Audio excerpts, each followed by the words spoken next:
정리합니다. 이 스크린 올리겠습니다. 성부와 성자와 성령의 이름으로 눈을 감으시고 성령이 우리들에게 어떤 의미인지를 생각해 보겠습니다.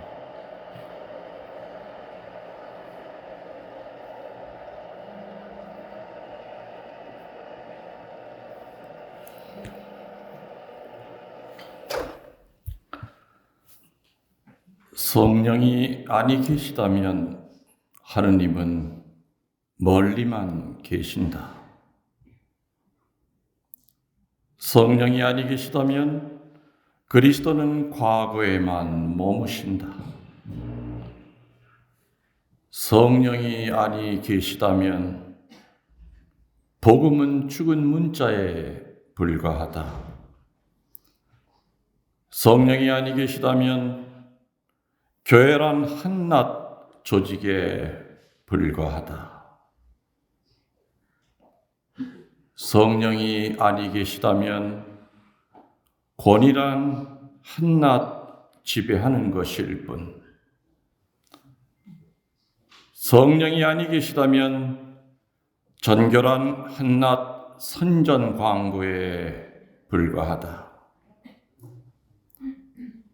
성령이 아니 계시다면 전례는 한낱 과거의 회상일 뿐. 성령이 아니 계시다면 그리스도인의 행위는 노예들의 윤리에 불과하다. 그러나 성령 안에 우주는 온통 잠을 깨고 왕국을 낳는 산고로 신음하고 있다. 성령이 계시면 부활하신 그리스도 지금 이 자리에 계시고 복음은 찬란한 생명력을 내뿜고 사제의 입술을 통하여 나오는 말씀은 부활을 준비시킨다. 교회는 성삼위와의 통교를 의미하고 권위는 해방자의 섬김이 되며 선교는 성령 강림의 축제로 변한다. 우리가 드리는 미사는 하느님의 왕국에 미리 참여함이 될 것이고 인간의 아름다운 행위는 하느님으로 가득 차게 된다. 영광이 성부와 성자와 성령께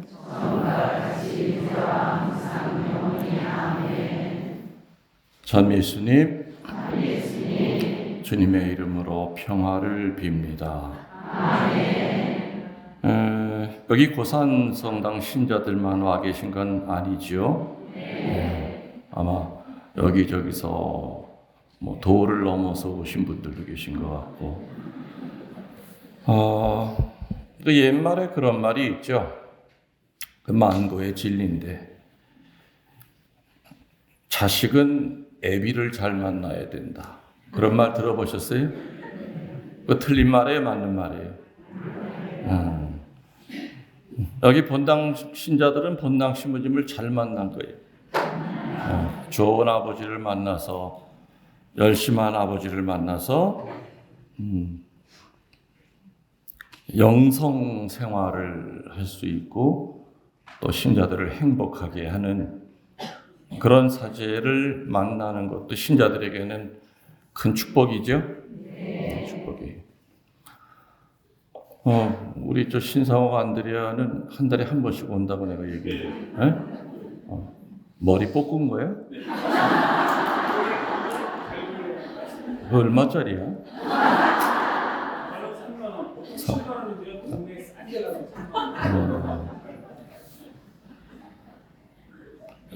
그래도 한 6만 원짜리처럼 보인다. 안드레아는 아주 어릴 때부터 내가 알던 사랑하는 후배고, 우리 안드레아 형제가 신학교 다녔던 거 알죠? 신학교. 근데 신학교 때부터도 워낙에 유명해가지고 뭐 내 발을 씻긴 예수. 발을 왜 씻겨? 그냥 예수님 발 씻기다가 쫓겨났잖아 그냥. 워낙 유명하니까 주교님이 아이고야 너는 그냥 신부 되는 것보다 나가서 노래하는 게 낫겠다 그랬잖아요. 그렇게 해서 나온 거예요. 근데 안드레아 볼 때마다 참 신부가 됐어도 참 잘 살았을 텐데. 근데 하느님은 모든 걸 다 갖추게 하고 사제가 되게 하진 않는 것 같아요. 너무 퍼펙트하게 하면은 또 사제 자신도 또 교만에 빠질까봐. 하여튼 은혜롭게 노래 참 잘하죠. 잘합니다. 그리고 일반 복음성가 가수와는 좀 다르게 힘이 있잖아요. 그죠? 성악적으로 성악을 해도 이렇게 괜찮았을 거예요. 성악을 해도. 이따가 여러분들 안드레아도 노래 잘하지만 나도 뭐 못지않게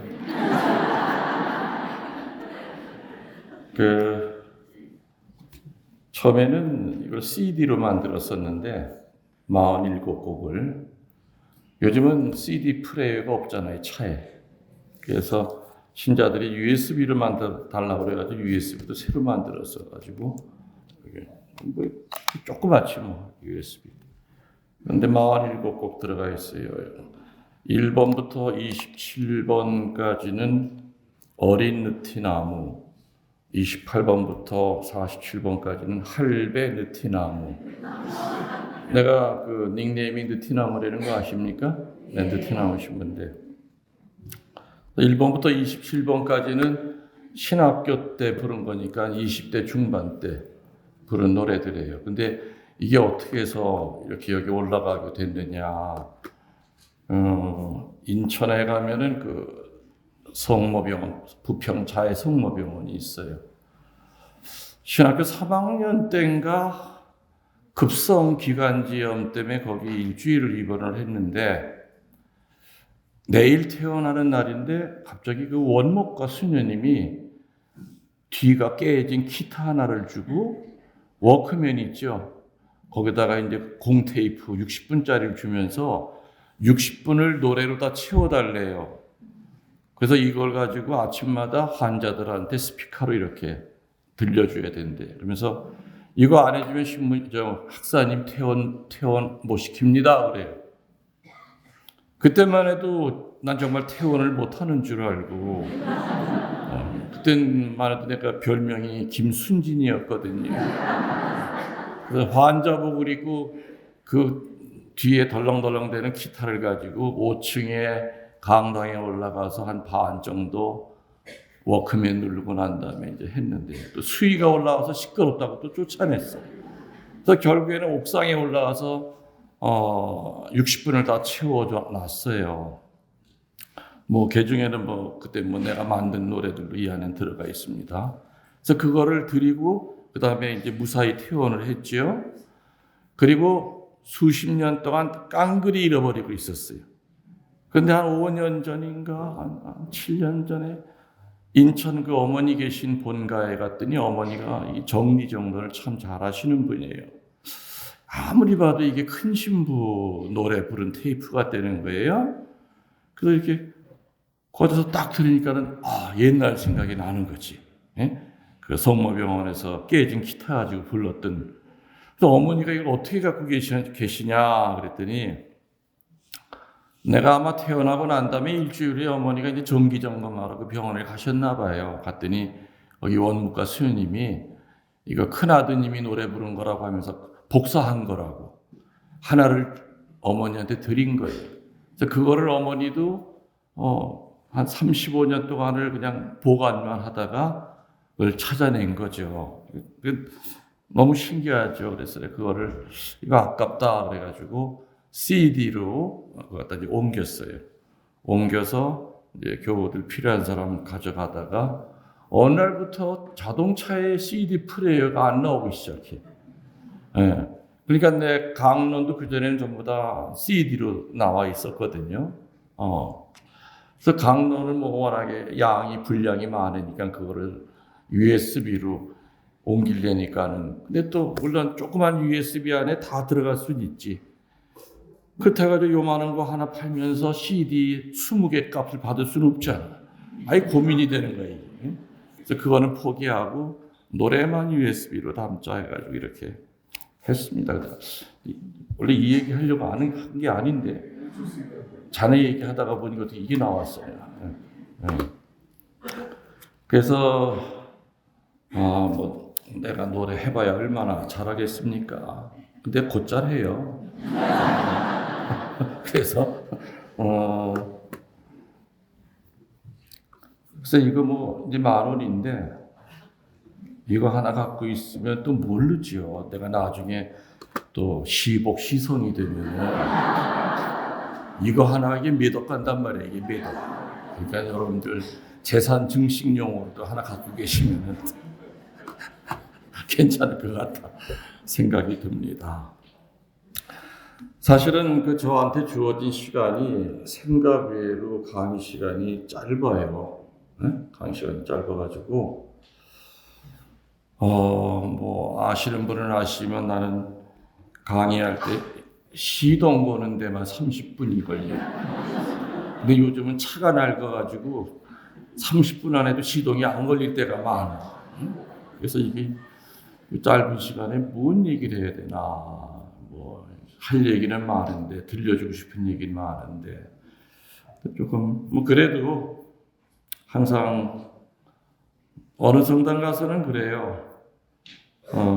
그 본당 신부님이 나한테 주제를 줘요. 신부님, 우리 신자들이 봉헌을 할지 몰라요. 헌금이 안 늘어요.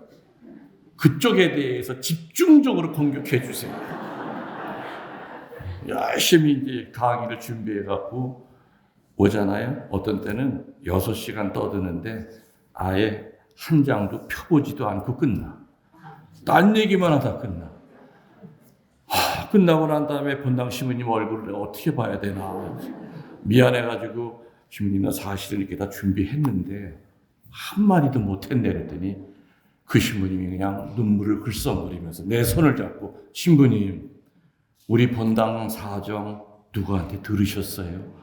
어쩌면 하시는 얘기마다 우리 본당한테 딱딱 맞는 얘기만 하셨네. 고맙습니다 그러는 거예요. 저는 차 타고 가면서 아이고 오늘도 성령님께서 내 입을 가지고 노셨구나. 하느님 땡큐. 그래서 그런 라틴어 격언이 있죠. 인간이 계획하면 하느님은 부수신다. 더 이상 완벽하게 내가 이 계획을 세울 수 없을 정도로 완벽하게 계획을 세웠어요. 그럼 하느님은 그걸 한순간에 다 부수셔. 그리고 당신이 목수가 돼서 당신이 못을 박고 나무를 세우고 콘크리트를 치고 사실 따지고 보면은 인간들의 머릿속에서 나온 계획이라고 하는 것은 모래에다가 집 짓는 거랑 비슷할 때가 많아요. 그죠? 우리 성가도 내일 일은 난 몰라요. 그런 것도 있잖아요. 그렇죠? 내일 일은 모르잖아요. 아무튼 시간이 얼마 저한테 주어진 것이었기 때문에 할 얘기는 많다 보니까 내가 횡설수설하더라도 여러분은 찰떡같이 알아듣고 배 잡수시면 된다. 알아들으셨습니까? 네.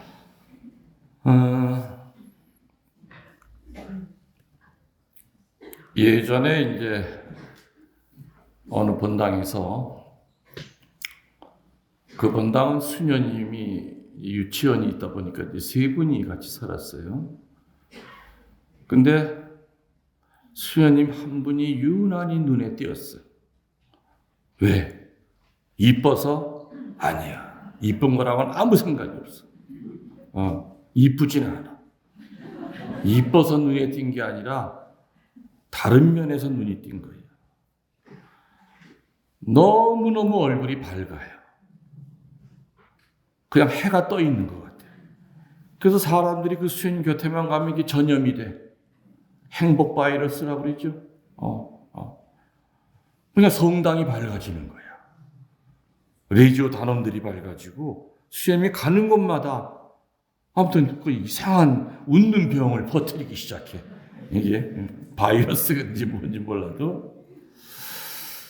그래서 한 1년을 지켜보면서 그 1년 동안 변함이 없습니다. 그래서 한날은 내가 이제 차 한잔 마시러 이렇게 좀 들어오라 그랬어요. 근데 비결이 뭔가 좀 물어보고 싶었어. 태어날 때부터 그렇게 얼굴이 밝은 사람인지 노력에 의해서 그렇게 된 건지 궁금해서 그나저나 뒤에까지 소리는 잘 나갑니까? 네. 안 들려요? 네. 2층은? 오케이. 이거 중요해요. 왜냐면은 아무리 뭐 강단 열심히 해도 소리가 안 들리면은 별 의미가 없죠. 그래서 그 수녀님에게 비결을 물었어요. 그랬더니 그 수녀님이 그냥 부끄러운 듯이 신부님 별거를 다 묻는다 그런 표정으로 웃으시더라고요. 그래서 아니 수녀님한테 좀 나 배우려고 하니까 그렇게 항상 그 행복한 그 비결이 뭐냐 그랬어요. 그랬더니 그냥 고개 숙이고 딱 한 줄을 얘기해. 하느님 앞에 닻을 내리는 거예요 그러더라. 뭐라고요? 절대자 하느님 앞에 닻을 내리는 게 자기 비결이래. 닻이라고 하는 게 뭡니까 여러분들? 배가 떠다니지 않게끔 물속에다 집어넣는 거죠. 아무리 큰 배도 닻이 없으면 표류를 하기 시작해요. 절대자 하느님 앞에 닻을 내리는 거라 그랬어요.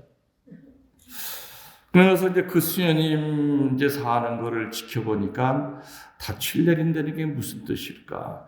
사실은 내 책에도 보면은 제목이 하느님 안에 닻이라고 하는 그 제목의 책도 있긴 있어요. 그죠? 3권인가 4권인가? 4권인가 2권인가 잘 모르겠다. 그 수녀님을 지켜보니까 분명히 몇 종류의 닻을 내리고 사시는 분이었어요. 첫 번째, 어떤 닻을 내리고 사셨느냐? 가만히 지켜보니까 기도의 닻을 내리시는 분이었다. 무슨 닷? 기도의 닷. 기도의 닷. 그 수녀님은 시간이 날 때마다 성취 앞에 계셨어요. 어떨 땐 내가 성취하러 들어가려고 하면 항상 나보다 먼저. 항상. 의무 때문에 하는 성취 조배가 아니라 정말 깊은 묵상 속에서 정말 옆에서 이렇게 짚어보면 얼굴에 광채가 날 정도로 예수님과 대화하는 그런 모습이 보일 정도로 기도에 닻을 내렸다. 이게 바로 그 수녀님이 늘 행복하게 살 수 있는 첫 번째 비결이었다는 거죠. 많은 사람들이 육신이 배고플 때는 음식을 찾으면서 영원히 배고플 때는 왜 기도하지 않을까? 제가 피정 지도하면서 정말 교우들에게 많이 강조한 것이 여러 개가 있어요. 그 중에 하나가 뭐냐? 혼란스러울 때는 전통으로 돌아가라. 따라해 보세요. 시작. 혼란스러울 때는 전통으로 돌아가라. 혼란스러울 때는 전통으로 돌아가라. 지금 시대는 환난의 시대죠. 거의 말세기적인 현상이 일어나요. 며칠 전에는 카톨릭의 딸이라고 이름이 붙어졌던 프랑스가 낙태 자유를 헌법에다 집어넣었어요. 이젠 더 이상 더 막 갈 수가 없는 거예요. 프랑스가 그렇게 시작했으니 전 세계 나라들이 이제는 낙태를 헌법에다 자유를 이렇게 하면 다 집어넣게 될 거예요. 말세죠. 이 혼란스러운 시대에 우리들이 올곧게 서 있으려면은 다시 전통으로 돌아가는 것밖에 없죠. 개인도 그렇고, 가정도 그렇고, 교회 공동체도 그렇고, 혼란스러울 때는 딴 해법이 없습니다. 다시 옛날로 돌아가야 돼요. 전통으로 돌아가야 돼요. 그래서 저는 40년 동안 피정지도 하면서 제 입에서 나오는 얘기는 어려운 신학이 아니라 가톨릭의 교리입니다. 가톨릭의 교리를 잘 이유식으로 씹어서 여러분에게 전달하면서 내가 살아온 그 경험을 거기에 덧붙이는 거죠. 정통 카톨릭 교리를 갖다 저는 교우들에게 가르치려고 애를 썼어요. 개인도 가정도 교회 공동체도 혼란스러울 때는 분명히 다시 전통으로 돌아가야 됩니다. 개인 기도, 성체조배, 로사리오 기도 이런 것들이 바로 마귀가 쏘는 불화살을 막아주는 영적 갑옷입니다. 아멘. 아멘. 이런 옷들이 이 갑옷이 귀찮다고 벗어 던지면 우리는 마귀의 화살, 세속의 화살에 맞아서 죽을 수밖에 없습니다. 껍데기만 천주교 신자지 무늬만 천주교 신자지요. 가뜩이나 냉담이 많았던 게 카톨릭 교회인데 코로나 터지고 난 다음부터는 더 많이 냉담자가 늘어난 거 아시죠? 예전에는 교적수의 3분의 1, 근데 지금은 그거보다도 더 많이 못 나와요. 여러분이 어떻게 생각할지 모르지만 한국 카톨릭 교회는 분명히 병들어 있어요. 병든 부분이 많이 있습니다. 또 성당회를 나가면서도 철학관이라든지 점집을 한 번이라도 갔다 왔다는 사람들이 약 28.9%, 한 30%가 점집이나 철학관을 갔다 왔대요. 천주교 신자 10명 가운데 3명은 점집이나 철학관을 갔다 왔던 경험이 있다는 거예요. 고개 숙인다고 내가 몰라래. 다 아니까. 지금 숙여봤자 뭐냐. 얼굴에 점이라고 써있는데. 사실은 2다리가 점집 철학관을 안 갔다 왔을 뿐이지 뭐가 하는 것마다 안 될 때마다 나도 한번 가서 물어볼까? 마음으로 갔다 온 사람까지 합치면 30%뿐이겠냐 이거예요. 이게 자모이시고 거룩하고 하나이고 공본되고 사도로부터 이어내려온 예수님이 세우신 천주교 신자들의 현재 상태예요. 우리 선배 순교자들은 어떻게 사셨습니까? 묵주 밟어 십자가에 침 뱉었어요? 안 뱉었어요? 안 뱉었어요. 천주교 신자를 끌고 온 포졸이나 다 한 동네 사람이고 뭔 친척간이야. 어떻게 해서든지 천주교 신자 살려주고 싶어서 포도 대장한테 미리 언약을 받죠. 그리고 갑니다. 이복에 이따 끌려나가면은 그 십자가에다 침 뱉어. 그럼 살려주겠다고 다 약조가 돼 있어. 응? 밖에 애들 있잖아. 애들 보고 살아야지 왜 죽어? 근데 침 안 뱉었어. 밖에서는 애들이 엄마 거기다 침 뱉어 밟어. 그래도 우리 신자들은 단 1초도 내가 살기 위해서 주님을 배반한다고 하는 건 있을 수가 없었죠. 내가 죽더라도 내 새끼들 하느님이 거두실 거라고 하는 그 확실한 믿음이 있었어요. 그래서 목이 잘려 죽은 거예요. 지금 신자들이 그 순교 사화를 보면은 나는 죽었다 깨도 이렇게는 안 돼. 그리고 또 생각해보니까 웃기는 인간들이야. 아니 왜 죽어? 그냥 침 뱉고 나가서 고백성사 한번 진하게 보고 보석 한번 야물딱지게 하고 새로 살면 되지. 지는 안 밟고 죽어서 천당 가고 새끼들은 거지가 돼서 떠돌 텐데 그게 애덕이야? 오만 얘기를 하면서 그러니까 이 합리주의 경향, 실용주의가 신앙 안에 들어온 거죠. 편리한 거. 그러나 우리 선배 순교자들은 단 한순간이라도 내 목숨을 살리기 위해서 주님을 배반한다고 하는 건 있을 수가 없었어요. 그분들이 내려다보면 기도 안 찰 거야. 10명 가운데 3명, 4명이 철학관, 점집을 기웃거린 게 천주교 신자들이니. 한국 천주교회가 발전했던 거는 우리들이 잘해서가 아니라 그분들이 흘려놓은 그 피 때문에 그 피가 거름이 돼서 한꺼번에 그렇게 많은 성인, 성녀가 나올 수 있었던 거고 각 교구마다 신학교가 만들어졌던 거예요. 근데 지금은 애들이 없으니 전부 다 신학교 문 닫고 있지 않습니까? 수녀원도 한국 사람 지원자 없어요. 내가 있는 데서 조금 가면은 한국 순교 복자 수도원 수련소가 있어요. 수련받는 그 지원자들이 12명인데 한국 사람이 한 명도 없어. 다 베트남, 네팔. 나중에는 한국 수녀원에서 아마 총원장이 아마 다 외국 사람이 나올 거예요. 신학교도 그래요. 리서치라고 하는 조사 연구 기관에서 나오지 않았습니까? 전 세계에서 없어질 수 있는 나라 1번이 대한민국이래요. 애들이 없어요. 군대 가도 그 훈련소가 다 없어지고 사단이 없어지고 외국인 노동자들이 지금 400만 명이 들어와 있습니다. 10%가 외국 사람들이에요. 외국 사람들 없으면 일이 되질 않아요.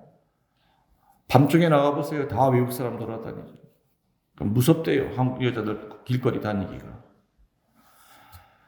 한국 사람들이 이제 나중에 소수민족으로 전락하게 되겠죠. 뭐 그런 판이니 수녀원 신학교가 뭐 당연히 문 닫는 건 당연한 거죠. 한 10몇 년 전에 그때는 이제 각 수도회가 꽃이 피었어요. 400명 넘어갔지. 그러면 각 수도회들이 둘로 쪼개지기 시작했어. 너무 많다. 저는 쫓아다니면서 내가 말렸어요. 이거 10년 못 간다. 많은 돈을 들여서 뭐 동강구, 서간구 이렇게 서쪽 뭐 남 뭐 이런 식으로 해봐야 돈은 돈대로 들고 나중에 다시 합쳐지게 된다.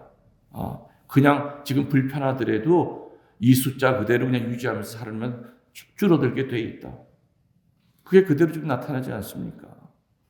다시 합치긴 합쳐야 되겠고 또 합치려니 또 문제가 생기고.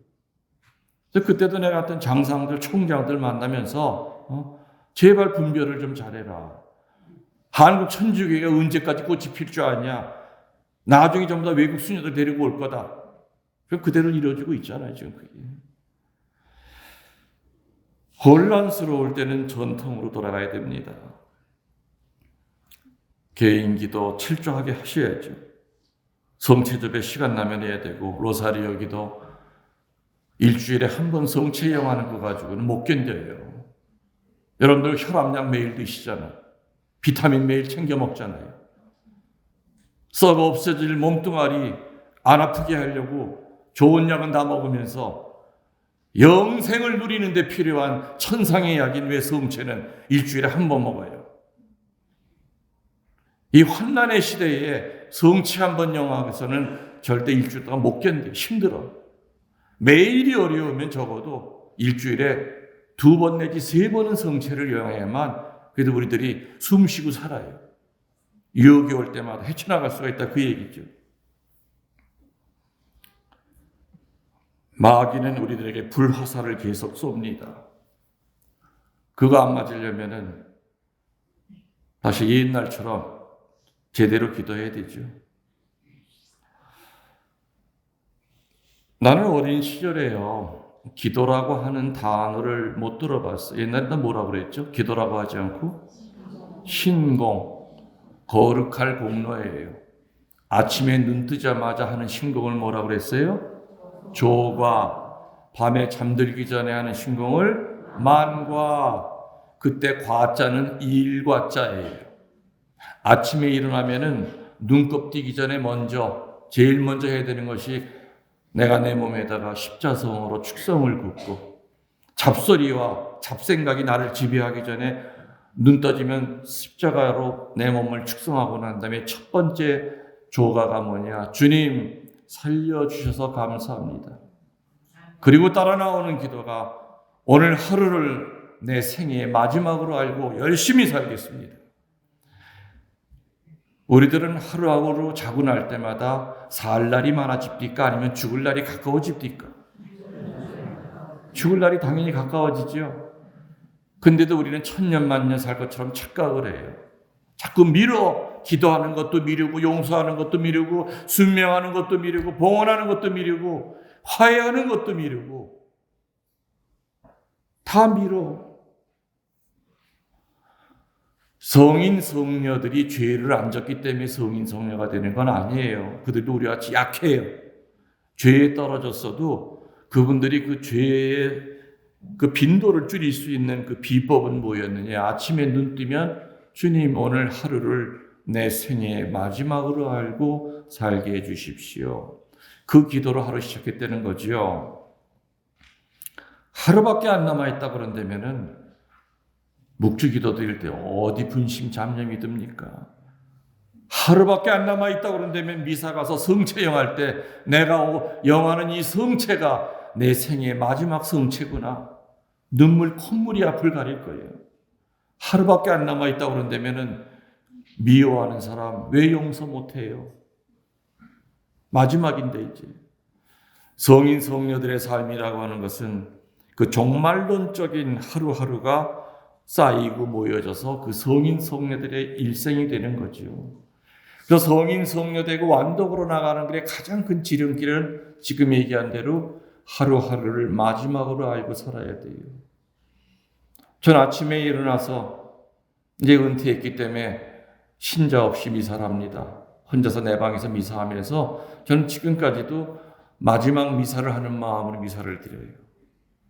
피정지도 나가서도 어쩌면 이 피정지도가 내 생애의 마지막 피정지도가 될 수 있다. 그건 모르는 일이죠.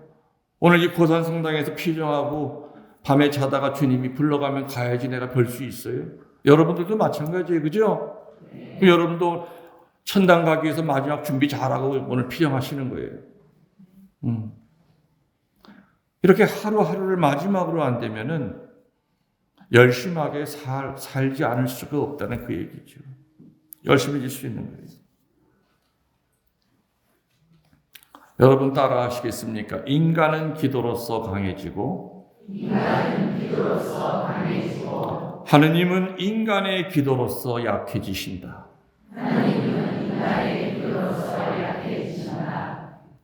이게 누가 한 말이에요? 김웅열 신부가 한 말이에요. 자, 여러분께 한번 해보세요. 시작.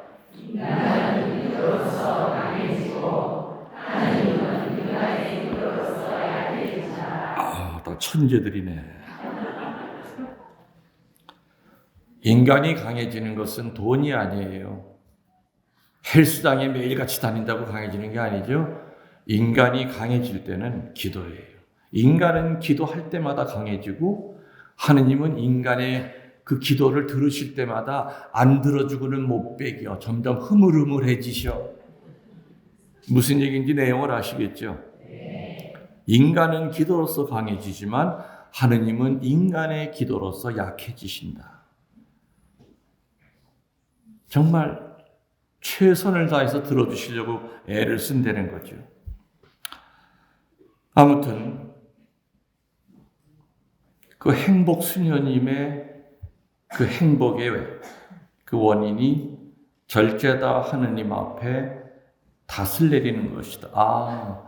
이 수녀님은 정말 기도에 닻을 내리고 사시는 수도자구나. 그 지켜보면서 참 존경스러웠어요. 어떻게 저렇게 열심히 기도할까? 그 바쁜 와중에도 틈만 나면 성체 앞에 와서 항상 성체를 지키고 있어요. 그러니까 그 수녀님을 보고 신자들이 또 따라하기 시작합니다. 성체 조배하는 신자들이 하나둘 늘기 시작해. 어느 날 보니까 보호자 신부님이 또 그 수녀님 뒤에서 그 수녀님 떠날 때쯤 되면 대신 그 자리를 또 맺고. 그러니까 자연스럽게 지속적인 성체 조배가 이루어진 거예요. 지속적인 성체 조배단을 만든 것도 아니었지만 자연스럽게 24시간 내내 감실 앞에는 누군가가 와서 항상 예수님을 지키고 있는 그런 현상이 일어났던 거죠. 그래서 그 수녀님은 기도의 닻을 철저하게 내리시는 분이었어요. 그리고 두 번째로 또 어떤 닻을 내리실까부터 이렇게 지켜봤더니 그 수녀님은 순명의 닻을 내리시는 분이에요. 무슨 닻? 순명의 닻. 그렇죠. 하느님께 기도하는 사람은요, 자동적으로 하느님께 순명하게 돼요. 아멘. 아멘. 기도하지 않고 하느님에게 순명할 수 있을까?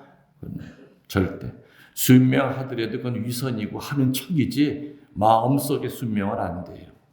마지못해 하는 거죠. 그러나 기도하는 사람은 기쁘게 순명해요. 어떤 때는 내가 그 수녀님에게 미안할 정도로 내가 좀 어려운 거를 이렇게 얘기해도 그 수녀님은 길게 생각도 안 해요. 네, 해보겠습니다. 수녀님 힘들지 않겠어요?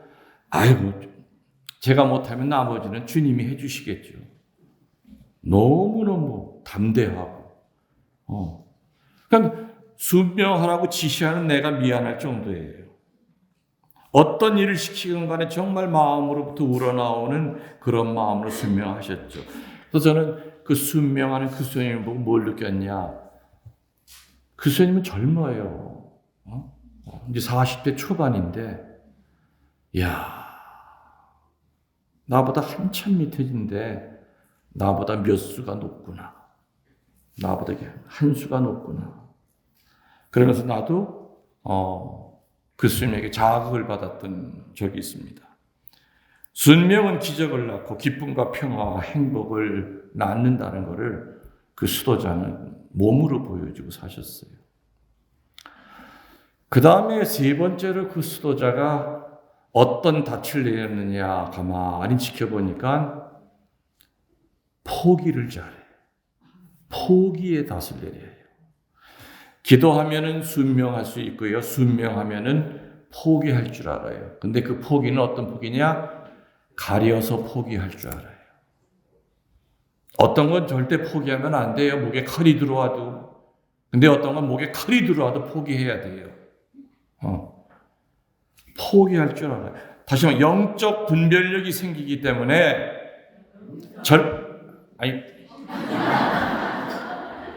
나 혼자 하는 얘기다.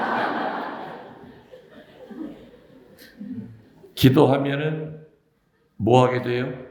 순명하게 되고, 순명 생활하다 보면은 그 포기는 영적 분별력을 가지고 가려서 포기하게 돼요. 어떤 거를 포기해야만 내가 주님 앞으로 다가설 수 있는지, 또 어떤 거는 절대 놓쳐서는 안 되는 건지 정확히 포기해요. 쓰레기처럼 버려야 할 것이 무엇인지, 보물처럼 내 가슴 속에 끌어안고 살아야 될 것이 무엇인지를 정확히 분별하기 시작해요.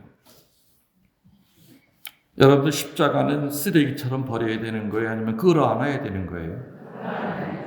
그렇죠. 절대 남에게 양보해서는 안 되죠. 모든 사람은 전부 다 십자가가 있습니다. 사제들은 뭐 십자가가 없겠습니까? 다 있어요. 근데 어느 십자가든지 질만한 십자가를 주시는 거고요. 그것도 많은 분들이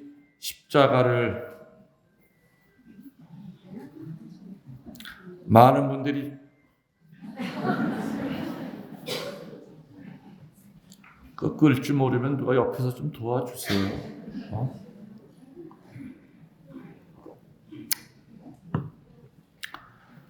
나이가 많으신 분들은 이게 잘 못 가가지고, 그러니까 전화 거는 사람은 우리 어머니가 지금 어디 있는지 모르잖아요. 그러니까 또 안 받으면 불안하니까 자꾸 걸어. 그래서 어떤 할머니는 또 그냥 고개 숙이고 또 이따 가라. 별량만 다 있어. 어떤 분은 또 계속 울리니까 급하니까 어때? 사람들은 자기 쳐다보니까 엉덩이에 깔고 앉아. 그 휴대폰이 엉덩이 그 사이에 끼면은요, 소리가 희한하게 나요. 부두둑 부두둑 이런 소리.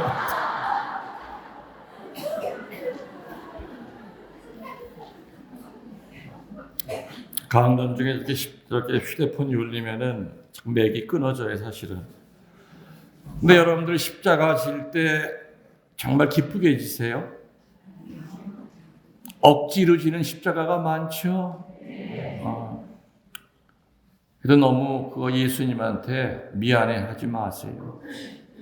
예수님도 억지로 지는 십자가 때문에 골고다까지 올라가신 거예요. 누가 대신 져줬습니까? 중간에? 그렇지. 저기 시몬.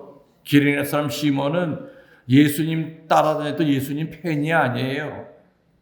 일 갔다가 돌아오는 길에 보니까 누가 사형장에 끌려가. 등치가 좋으니까 이게 다른 사람보다 목이 하나가 올라와 있으니까 로마 병정이 야 등치 너 이리 나와봐. 맥도 없이 끌려 나온 거예요. 그때 당시에 십자가는 뭐예요? 사람의 피 말려 죽이는 흉물 덩어리야. 십자가에 손만 대도 3년이 재수 없었어. 억지로 끌려 나와서 진 거예요. 기레네 사람 시몬이 그 억지로 진 것 때문에 예수님 십자가에 길어 도와주는 사람으로 지금 얼마나 존경을 받아. 그죠? 그렇지만 기쁘게 진 거 아니에요. 예수님은 그래도 그 기레네 사람 덕분에 다시 힘을 회복해서 골고다까지 올라갔잖아요. 여러분들에게 주어진 십자가 억지로 지고 있다고 해서 주눅 들지 마세요. 미안해하지 마세요. 어느 자매님이 저에게 신부님, 그 자매님은 시어머니를 똥오줌 치면서 한 15년을 모셨어. 약도 뭐라 그러게, 어디죠? 뭐라 그러지? 보내질 않고. 어디라 그래요? 요양원에 안 보내고. 그래서 온 동네에서 그냥 칭찬이 자자하지. 연료문을 세워줘야 된다는 등 뭐. 근데 그 자매는 나한테 와서 신부님, 저 창피해 죽겠대. 사람들이 나보러 어떻게 그렇게 친정 엄마도 아니고 시어머니를 똥오줌을 치면서 10년을 넘게 그렇게 살 수 있냐고. 나만 보면 그렇게 막 그냥 존경한다고 하는데 사실 신부님 저 그런 말 들을 자격 없어요. 저 솔직히요. 정말 마지못해 지는 거예요. 저 솔직히요. 하루에 10번 이상 우리 시어머니 빨리 죽으라고 기도해요. 저 그런 사람이에요. 저 위선이에요 이거.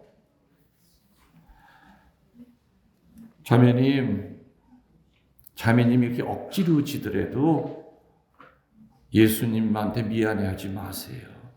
예수님도 억지로 지는 십자가 덕을 본 분이에요. 그 양반도.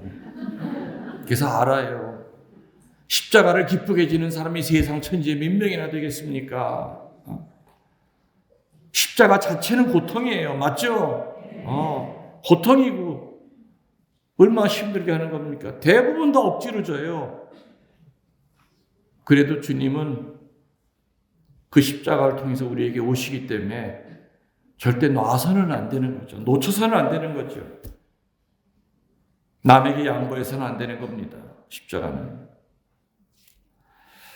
여러분들이 지금 행복하지 않는 이유는 99% 뭐냐? 아직도 내가 무언가 포기하지 못하는 것이 있기 때문에 행복하지 못한 거예요. 그래서 행복은 포기하는 것만큼 와요. 그래서 아까 그 행복수녀님의 세 번째 영적인 닷이 바로 포기의 닷을 내리시는 분이다. 참 포기를 잘해요. 내가 뭔가 하고 싶었던 거를 하지 마세요. 그러면은 얼굴이 변할 수 있잖아. 네, 근데 그 스님은 알았습니다. 밖에 나가서 나 욕하는 게 아니야. 정말로 포기해요. 그러니까 그 스님이 행복의 그 닷을 내리며 사는 그 세 가지가 뭐 첫 번째 기도의 닷, 두 번째 순명의 닷, 세 번째 포기의 닷. 그런데 세 가지 중에 요거는 순서가 꼭 있다고 그랬죠? 기도의 닻을 내리지 않으면 순명의 닻을 내릴 수가 없고요. 기도와 순명의 닻이 내려지지 않은 영혼은 절대로 포기의 영성을 못 살아요. 그래서 영성 중에서 제일 어려운 영성이 포기의 영성이에요. 포기의 영성. 이 포기라고 하는 말을 우리 가톨릭 영성 신학에서는 텅 빈 충만이라고 그래요. 불교 쪽에서는 무소유라고 얘기해요. 무소유. 가톨릭에서는 뭐라고 얘기한다고요? 텅 비어 있지만은 꽉 차 있어요. 이게 가톨릭의 그 영성 용어예요. 불교 쪽에서는 무소유라고 그러죠. 무소유. 여러분들 아마 법정 스님이라고 돌아가셨지만 아실 거예요. 그분과는 이제 저는 개인적으로 꽤 친했어요.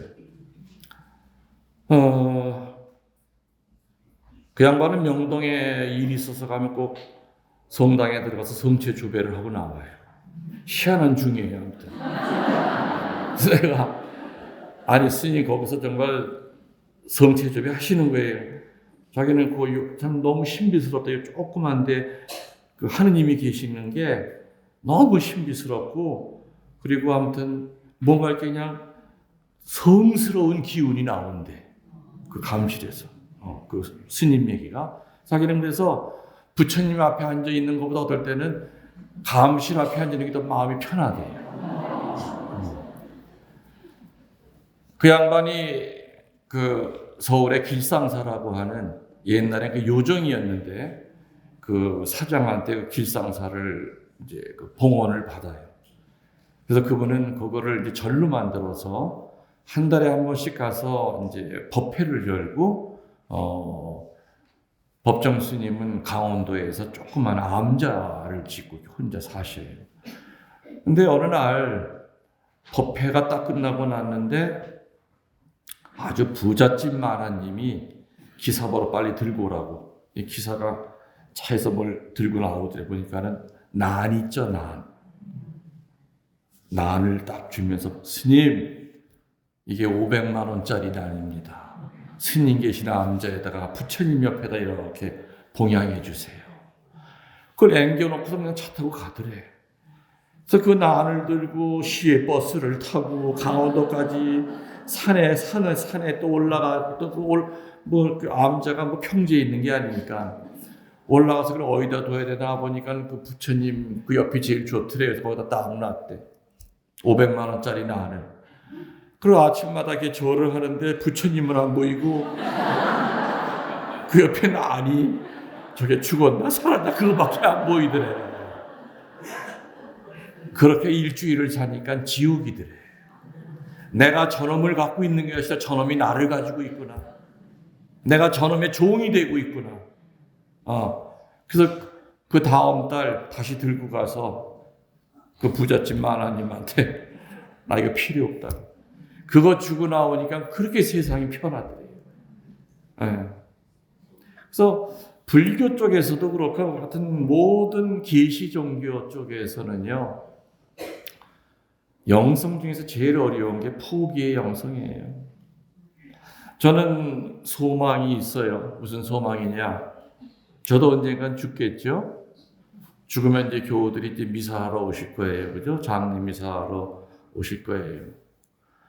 그럼 미사 끝나고 난 다음에 교우들이 이런 말을 하면 참 좋겠어.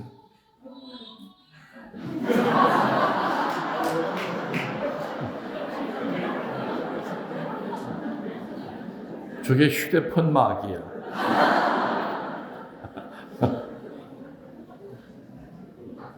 뭔 얘기 했었어요, 내가?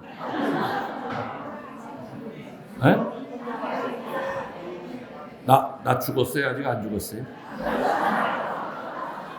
이야기 중에 내가 죽었어요? 안 죽었어요?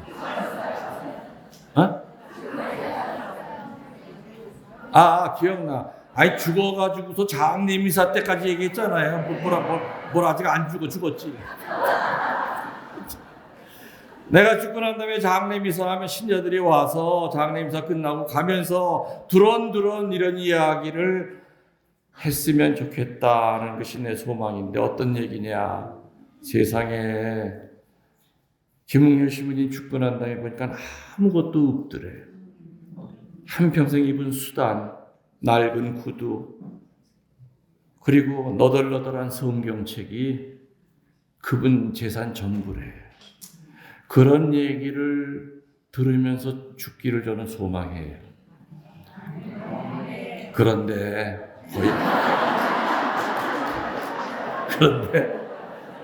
아무리 생각해도 힘들겠어.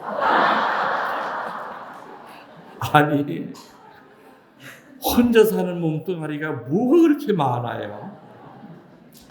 내 나름대로는 이동할 때마다 뭐 바자회 이런 거를 해가지고 계속 없애. 그런데도 불구하고 어느 딴 데 떠날 때 보면은 그 전에 오기 전보다 사과 상자가 늘어도 몇 개가 더 들어있어. 제 사제관에 지금 가면은 책이 몇 권 없어요. 저는 책은 보면 바로 다 도서관에다 기증을 다 해요. 그래서 신자들이 내 방에 들어와서 제일 놀라는 게 신부님 책이 무지하게 많을 줄 알았는데 책이 몇 권 안 되거든. 그거 보고 좀 깜짝 놀래요. 내 나름대로는 계속해서 포기해. 또 신자들이 또 신부님 추울까봐 또 사시사철 또 옷도 얼마나 많이 사죠. 근데 처음에 한 번은 입고 나가줘야 돼. 그냥 상표 띄지 않고 상표 속으로 집어넣은 채로. 그런데 할머니는 또 그냥 그거 그냥 생각해서 또 손주한테 용돈 받은 거 모아가지고 또 세태 같은 걸 사오는데 대부분은 작은 걸 사와요.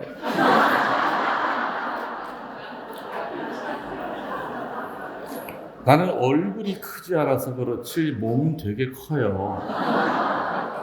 나는 보통 이 옷도 2X라, 3X라지까지 입어요. 몸무게가 90kg가 넘어가니까 당연히. 근데 할머니들이 러닝셔츠 사오는 거 보면 95짜리를 사. 반스도 90짜리를 사. 티셔츠 사오도 보면 100. 그러다 보면 억지로 껴입고서 이제 나가서 그 할머니 미사 끝나고 난 다음에 이제 할머니 봐봐. 나 이뻐? 신부님은 분홍색이 잘 어울려. 그런 다음에 고다로 벗어가지고서는 접어서 이제 바자회 할 때 이렇게 다 내놔요. 몇 년에 한 번씩 정리는 내 나름대로 하는데, 아까 얘기한 죽을 때 그 3가지만 남기고 죽기 힘든 상황이에요. 여러분들 어때요? 해가 갈수록 밥숟가락이 늘어도 늘죠? 그죠? 뭐가 늘어? 또 늘어난 거 보면 1년 내내 손도 안 댄 것도 너무 많아. 그쵸? 옷이고 뭐고. 옛날에 그런 얘기가 있었어요. 내가 초등학교, 주일학교 다닐 때, 그때 선생님이 뭐라고 그랬냐면, 지금도 그건 기억이 나. 사람이 죽으면 날개가 나온대요. 그 날개로 펄럭거리면서 천당으로 올라가야 되는데, 가진 게 너무 많은 사람은 그 가진 게 전부 다 날개를 칭칭 감는데, 금목걸이가 칭칭 감고 있고, 그냥 금덩어리 이런 것들이 그냥 냉장고가 그냥 어깨를 누르고 있고, 그냥 오만 것들이. 저기는 펄럭펄럭거리다가 하늘을 못 올라간다. 그 얘기를 내가 초등학교 3학년 때, 천년수제 교리할 때 그때 수녀님이 얘기했는데, 그게 잊혀지질 않아요. 그래서 영성 중에서 제일 어려운 영성이 무슨 영성이라고요? 포기의 영성이 되는 그 얘기죠. 그래서 현대 영성의 위기는요, 하느님 앞에 닻을 내리지 않고 자기 자신 앞에, 물질 앞에 닻을 내리는데 현대 영성의 그 위기의 원인이 바로 그거라는 거죠. 예전보다 많이 소유하고 살지만 거기에 비례해서 영적으로 기쁨과 행복이 충만하냐? 아니라는 얘기입니다. 먹을 것이 천지에 있지만 그전보다 훨씬 더 많은 걸 누리고 불편 없이 살아요. 그렇지만 그전보다 영적으로 하느님 앞에 더 많이 나갈 수 있느냐? 그건 아니라는 얘기죠. 6.25 때 미국 군정 신부님이 산속을 헤매다가 어느 산속에 있는 어느 집 앞에 도달했대. 아유, 이제는 살았구나. 그래서 아내가 이렇게 호롱불이 밖으로 새어 나오더래요. 그래서 이렇게 가까이 가니까 기도하는 소리가 들리더래요. 그래서 이렇게 뚫어진 이렇게 들여다보니까는 벽에 십자가 고상이 걸려 있더래. 아유, 우리 천주교 신대집을 찾았구나. 근데 기도 소리가 들려서 이렇게 밑을 보니까 식사전 기도를 하고 있는 거예요. 4 식구가 모여서 아들, 딸, 엄마, 아빠. 근데 놀랍게도 밥상 위에는 그 옛날 바가지 있죠? 바가지에 냉수만 가득 채워놓고 식사전 기도를 하는데 그렇게 뜨겁게 기도를 하더래요. 주님, 이 시원한 물 주셔서 감사합니다. 이 물 먹고 오늘 배고픔을 잊게 해주시고 또 내일도 일용할 양식 주시고 이렇게 깨끗한 물 먹게 감사합니다. 그러니까 또 엄마가 그 기도를 받아서 기도하고 그 미국 군역시민이 그 모습을 보고 너무 감동을 받은 거예요. 맞다. 감사는 얼마나 많이 소유하느냐에 달려있는 게 아니구나. 바가지 한 그릇, 바가지에다 물 하나 떠놓고도 저렇게 식사점 기도를 저렇게 거룩하고 아름답게 하는구나. 그래서 그 군정신부님은 미국으로 건너가서 모금을 해다가 그분들이 살던 그 집 터에다가 공소를 세웠어. 지금도 강원도 양구에 가면은 감사 공소가 있어요. 그 감사 공소가 세워진 이유가 바로 감사라고 하는 것은 많이 소유했느냐, 얼마나 많이 갖냐 그 문제가 아니구나. 아무튼 현대 영성의 위기는 기도에 닻을 내리지 않는 데 있고요. 현대 영성의 위기는 순명에 닻을 내리지 않는 데 있고요. 현대 영성의 위기는 포기에 닻을 내리지 않는데 그 결정적인 원인이 있다는 거죠. 그래서 모든 것이 더 풍요로워졌지만은 거기에 비례하여 하느님 쪽으로 다가서기보다는 퇴보하고 있는 것이 바로 현재의 삶이다. 밑으로부터 오는 기쁨은 늘 우리 자신을 속입니다. 그래서 우리들이 원해야 되는 것은 위로부터 내려오는 기쁨이죠. 밑으로부터 올라오는 기쁨의 대표적인 것은 아까 얘기한 대로 소유하는 기쁨이에요. 소유하는 기쁨이라고 하는 것은 손바닥 위에 물처럼 빠져나가고 바닷물 마실 때마다 갈증을 느끼듯이 소유하는 기쁨은 늘 나를 속여요. 그리고 절대 나를 만족시키지 못해요. 더 좋은 거, 더 편한 거 계속 찾게 돼요.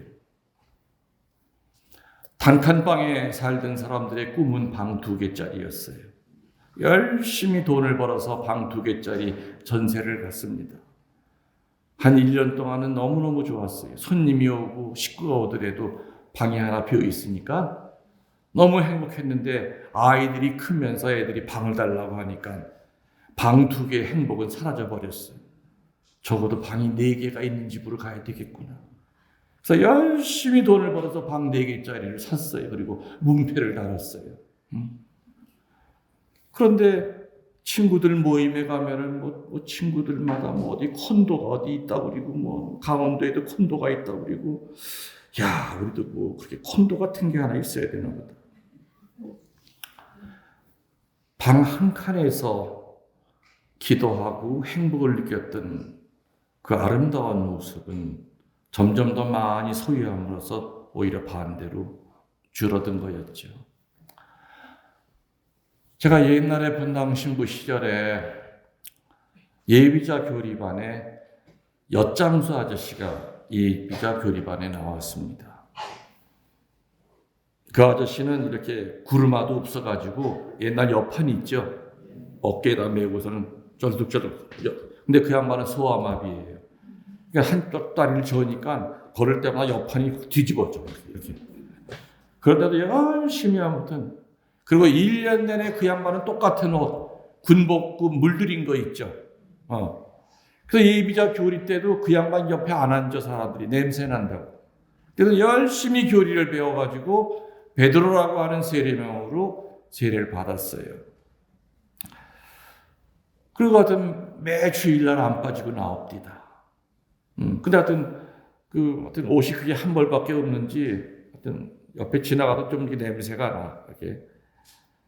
그 사람들, 그러니까 그 많은 신자들의 시선을 이렇게 집중시키는 사람이 아니었어요. 그냥 평화 인사할 때도 그냥 그 양반한테는 눈 시선도 안 주고 지들끼리만 그냥 하는 거고. 근데 어느 날 미사 끝나고 나서 그분이 저에게 굉장히 망설이면서 저한테 가까이 오시더니 신부님 부탁이 있대. 뭐냐고. 자기 집에 와서 식사 한 번 좀 하시면 안 되겠니? 예, 내가 저녁 갈 수 있어요. 그래서 며칠날 가겠다고 그랬죠. 그 양반이 살던 그 집은 달동네예요. 고개 숙이고 들어가는 딱 방이 하나예요. 4 식구가 그 방에서 사는데 내가 거기 방문한다고 또 그 전날 도배를 했나 봐. 풀 냄새가 풀풀 나. 꽃무늬 그려 있는 거 있죠. 도배를 하고 그리고 십자가를 이렇게 딱 걸어갖고 십자가 밑에다가 이제 하얀 도화지를 밑에다 받쳤어. 옛날에 다 그렇게 가르쳤어요. 십자가 고상 밑에 하얗게 도화지를 받쳤어. 그리고 이제 성지까지 이렇게 꽂아놓고 그 옆에다가는 이렇게 성모님상 이렇게 모셔놨어요. 그 내구탱이 그 좁은 방 옷도 걸 수 없는데도 불구하고 한쪽 벽은 지성소를 만들어 놓은 거예요. 그러고서 이제 밥이 나왔어요. 밥이 나왔는데 식구들은 안 먹고 좀 물을 끓고 있습니다. 그래서 같이 먹자 했더니 신부님 드시는 거 우리 보겠다고. 근데 바로 앞자리에 방석이 있고 밥이 있고 국이 있는 거예요. 내가 또 누구 부르셨어요? 그랬더니 아니요. 신부님 드시면 된대. 그럼 여기 이거 누구 자냐 했더니 정말로 예수님 자리죠. 그러는 거예요. 네? 예수님 자리예요? 자기는 세례받는 그날부터 매일같이 예수님 밥을 준비했대요. 신부님이 교리 때 가르치셨잖아요. 세례받으면 집안 식구가 하나 더 는다고 그러셨잖아요. 자기는 그날부터 예수님 방석 준비하고 국 푸고 항상 예수님 밥이란 걸 했대. 그리고 그 금수저, 은수저로 이렇게 딱 해놓고 저는 그날이요. 얼굴도 뜨거워서 밥 제대로 못 먹었어요. 너무너무 내 자신이 부끄러워서. 내가 가리킨 이 순진한 베드로 씨는 정말로 세례받은 그날부터 예수님이 우리 집에 식구라는 거를 100% 믿고 예수님 방석이랑 밥까지 준비했거늘 나는 사제관에 살면서 정말로 이 사제관 안에 예수님이 계시다는 걸 내가 몇 번이나 믿어봤는가. 뒤돌아보니 밥 먹을 때마다 한 번도 예수님 앞에 계시다는 걸 느껴본 적이 없어. 내 배 채우기 바빴지. 너무너무 창피하고 부끄러웠어요, 그날. 그리고 이제 교무금을 책정하는 날이었어요. 그 양반 엿장수니까 얼마 버는 거 알잖아요. 그때 당시에 그 성당에서 교무금 제일 많이 내는 사람이 한 3만 5천 원? 지금부터 한 35년 전 얘기예요. 3만 5천 원. 근데 그 양반이 앉더니 베드로 씨는 얼마 하실 수 있어요? 했더니 신부님 그냥 따르고 제 건 적지 마시고요. 제가 열심히 역 팔아가지고 3만 원 가져올 때도 있고요. 3만 1천 원 가져올 때도 있을 거래요. 예? 아니 그렇게 많이 내실 필요 없어요. 아니 신부님이 가르쳤잖아요. 그렇게 하라고. 내가 언제 가르쳤어요? 그 돈 내라고. 아니 식구래매요. 정말 그분은 매일같이 이 엿장수하면서 예수님 밥값을 띄워놓은 거예요. 매일같이. 하루에 1,000원씩. 그래가지고 30일 되면 3만 원을 예수님 밥값이라고 들고 왔고 31일 있는 날은 3만 1,000원을 항상 갖고 왔어요. 그 성당 한 5천 명 되는 큰 성당에 정말 이 베드로 씨처럼 예수님의 밥값을 준비해 갖고 오는 그런 교무금은 딱 한 사람뿐이었어요. 바로 이런 것이 이게 신앙이다. 이게 바로 어린아이 같은 믿음 아니겠는가. 그 식구들은 전부 다 세례를 받았습니다. 네 식구들이. 그리고 정말 기도 생활 열심히 하고 나중에는 하나님이 축복을 줍디다. 그 집안에. 그 양반이 이렇게 엿장수를 하다가 그 미군 부대 있죠. 미군 부대에서 여러 가지 그 중고가 많이 나와요. 그걸 내가 연결을 시켜줬어. 그래서 거기 걸 갖다가 이제 고쳐서 팔고 그러면서 큰 부자가 됐어. 나중에는 본당의 회장까지 된 거예요. 내가 떠나고 나서 한 15년 전, 한 20년 정도 됐을 때. 그러니까 그렇게 열심히 사니까 하나님께서 물질의 축복도 주시더라 이거예요. 그저 그냥 내 것만 챙기다 보면 축복 안 오죠, 사실은. 버릴 것을 움켜쥐고 꽉 붙들 것을 우리는 버리고 살기 때문에 하느님 체험을 하기가 사실 어렵다는 얘기죠. 위로부터 내려오는 그 기쁨은 포기하는 기쁨이라고 그랬죠. 그 영성은 포기의 영성이라고 그랬어요. 그 위로부터 내려오는 그 기쁨을 얻기 위해서 성경에는 굉장히 많은 가르침을 주고 있어요. 사실은 어떻게 해야 기쁘게 살아가느냐, 굉장히 많은 묵상거리를 우리가 제시하고 있지만은 지금 제가 입고 있는 그 수단이 단추가 많죠. 여하튼 첫 단추를 잘 채워야 돼요. 그죠? 밑에부터 채우기 시작하면 나중에는 이제 곤란한 일이 생겨. 좋은 양복 입고 자꾸 열고 다니는 거랑 비슷해.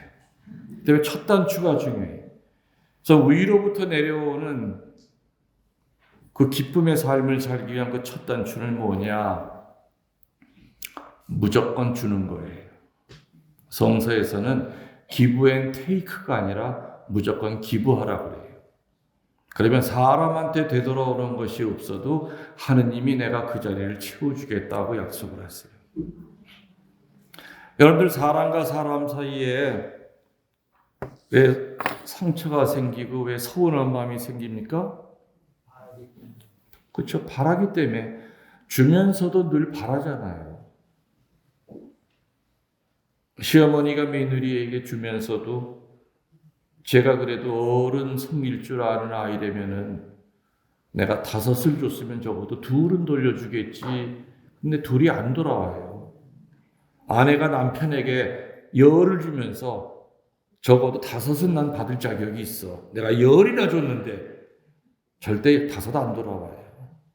이렇게 주면서도 뭔가 대가를 기대하고 줄 때 그것이 안 돌아왔을 때는 내 마음 안에 씨앗이 하나 떨어져요. 그 씨앗의 이름이 서운한 씨앗이에요. 근데 그놈의 씨앗은 물 안 주고 비료 안 줘도 얼마나 잘 자라는지 몰라요. 그 서운한 씨앗에서 미움의 싹이 비집고 올라와요. 그 미움의 싹에서 분노의 줄기가 쫙쫙 뻗어요.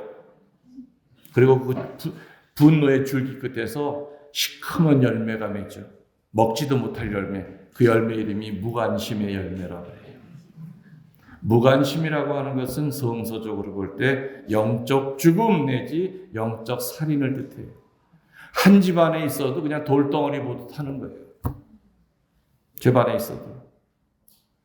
인격적인 사람으로 대하는 것이 아니라 그냥 책상 걸상대하듯이 해요. 요즘은 너무나 많은 부부들이 이미 오래전부터 딴방 쓴 부부들이 너무 많아요. 나이가 들어서 코 고는 것 때문에 우리 편하게 삽시다. 그런 개념이 아니라 싫어서. 그 인간 숨소리조차 듣기 싫어서.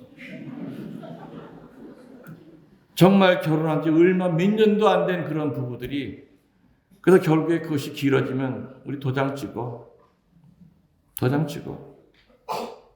하긴 말하면 뭐 신혼여행 갔다가 거기서 헤어지고 오는 애들도 있긴 있습니까? 이 무관심의 열매의 그 시작은 되게 미미했죠. 무슨 씨앗부터 시작됐어요? 서운한 씨앗부터 시작됐어요. 그러면 그 서운한 씨앗에서 서운한 씨앗이 싹이 나오지 않게끔 아무튼 그 씨앗을 말려 죽이든지 제초제를 뿌려서 태워 죽이든지 도끼로 부셔서 패 죽이든지 그러면 되죠? 그러면 그렇게 죽이는 방법 이미 답은 알려드렸어. 어떻게 하려는 거예요? 줄 때 어떻게 하려는 거예요? 줄 때 어떻게 하려는 거예요? 받을 생각하지 말고 주라 이 얘기예요. 받을 생각하지 않고 주면은 마음이 편해. 근데 애초부터 받을 생각하니까 그게 안 돌아오니까 서운하고 자식 새끼한테도 서운하고 부모한테도 서운하고 피부치가한테도 서운한 거예요. 그것이 무언가 조건을 걸고 베풀려고 할 때는 절대 위로부터 기쁨을 못 얻어요. 저는 젊은 시절 때도 굉장히 제 나름대로는 사목을 열심히 했어요. 항상 어떤 생각이냐. 내가 있는 성당은 한국의 최고의 성당이 돼야 돼. 피정지도도 강사들 불러다가 많이 시키고 또 신자들 교육도 많이 보내고 내 깐에는 다 퍼졌어. 근데 교우들이 내가 원하는 만큼 그 수준에 이르러요? 못 이르러요? 절대 못 이루죠. 그냥 내가 혼자 스스로 상처받았다고. 이 등신들. 이렇게 열심한 신부님 계실 때 쫓아와야지 말이야. 에? 하면서 그냥 줘도 못 먹어 하면서 그냥 혼자서 그냥 씩씩거렸지. 근데 어느 날 사건이 있었어. 그 사건 때문에 그날 이후부터 나는 무조건 줘요. 그 사건이 뭐였느냐? 등산화 사건이. 한 달에 한 번씩 교우들을 데리고 산행을 다녔습니다. 근데 어느 날 맨 꼬레비에 있는 할머니가 걷지를 못해. 계속 미끄러지는 거예요. 그래서 그 할머니를 붙들고선 부축해가지고 무겁기는 또 좀 무거워 할머니. 꼭대기까지 올라가서 이렇게 쉬는 시간에 신발 바닥이 어떻게 생겨먹길래 저렇게 미끄러져서 그 할머니 신발 바닥을 이렇게 보니까 세상에 양말이 보일 정도로 운동화가 다 다른 거예요. 아니 요즘 세상에 저런 신발 신고 다니는 사람이 어디 있지 하면서 그게 반장을 불렀죠. 반장, 저 할머니 사정 알아가 안 돼. 근데 왜 저런 신발을 신어 그랬더니 남편도 웃고 자식도 웃고 옛날엔 동해라고 그러죠. 동해에서 돈 주는 거 배급 타먹는데 근데 그것도 본인 입으로 들어가는 건 거의 갖다 꽃동네 회비, 오순절 마을 회비 하루에 빵 하나 가지고 사는. 나머지 전부 다 그냥 봉헌한대. 응? 그러면서 신부님 모르긴 몰라도 저 할머니 교목은 꽤 많이 낼 거예요.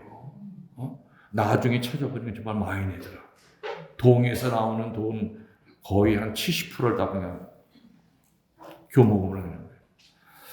그래서 그 얘기를 듣고 나니까 너무 마음이 아픕디다. 그래서 저 할머니 등산화 하나를 좀 사드려야 되겠다 해가지고 그 다음날 그 할머니 레지오 팀이 있는 날이에요. 그래서 그 할머니들 그 레지오 하는 사이에 시장에 가서 빨간 등산화 하나를 까만 봉댕이에다 이렇게 사가지고 왔어요.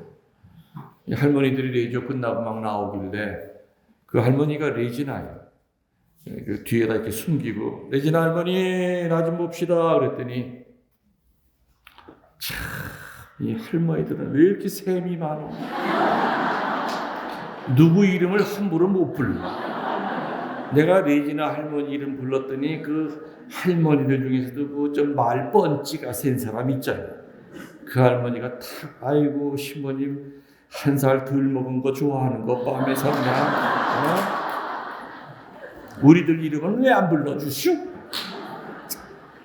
아이고 참 뭘 그렇게 시기 질투가 많아.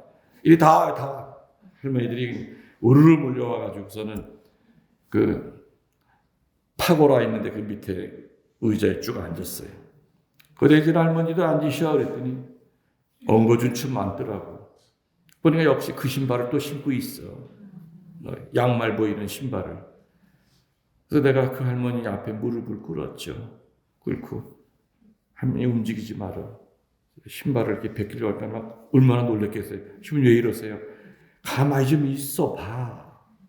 해대는 거 없어. 신발을 벗기고 신발 2개를 벗겼더니 아이고 세상에 양말까지 사와야 되는 건데 감자가 4개가 나왔어.